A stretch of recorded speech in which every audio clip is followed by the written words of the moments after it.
Have you ever opened your wallet, looked inside, and wondered, where did all my money go? Or checked your bank statement and thought, did I really spend that much at Starbucks? Hey, don't worry, I've been there too, and so have many others. This is the podcast that bridges the gap between self-care and financial wisdom. Welcome to your podcast. If you find value in today's episode, please hit that subscribe button and share it with your friends. Let's dive into this together. It's the way you make me feel so good, feel so good right now. It's the way you make me feel so good.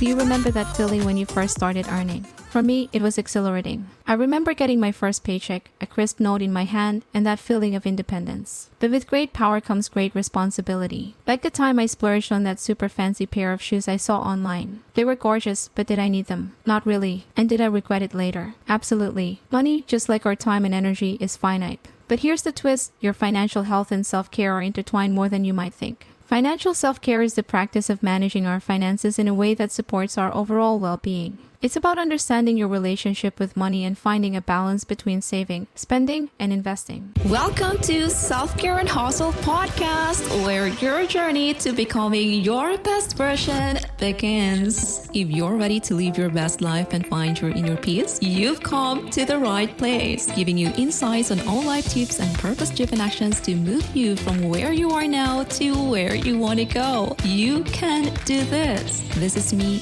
Nestle Poliente, your host. Are you ready? Now let's dive in.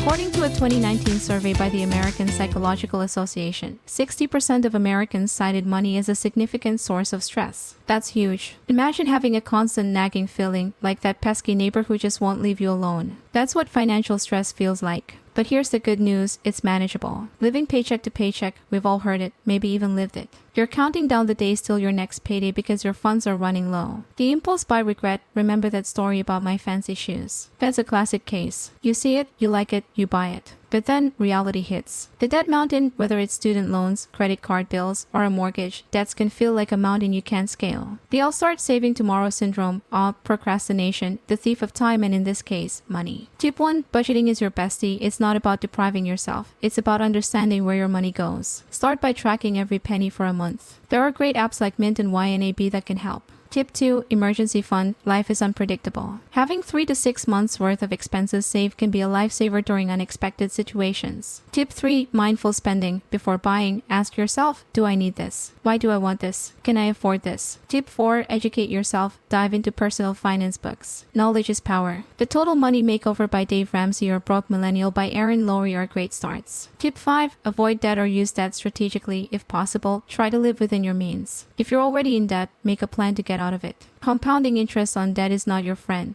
Your relationship with money. Believe it or not, the way we relate to money often stems from our childhood. Remember when you were a kid and got pocket money for chores, or saw how your parents managed their finances. Those memories play a big role in shaping our money habits. Reflect on them, understand them, and if they're not serving you, change them. Investing in yourself. It's not all about saving and cutting back. It's also about investing in things that genuinely improve your life quality. Maybe it's a course to upgrade your skills or a vacation to rejuvenate. Let's get practical. Start small. Maybe cut back on that daily latte and make coffee at home. Or instead of dining out thrice a week, cut it down to once. Little changes can lead to big savings. Your money, your wellness. Financial self-care is not about having heaps of money. It's about managing whatever you have effectively. It's about aligning your spending with your values. Do you value experiences over material things? Then maybe cut back on shopping and invest in a trip or a hobby. Money can either be a source of stress or a tool to live a life you love. The choice is yours. So let's pledge to practice financial self-care and lead a more balanced, fulfilling life. If today's episode spoke to you, do hit subscribe.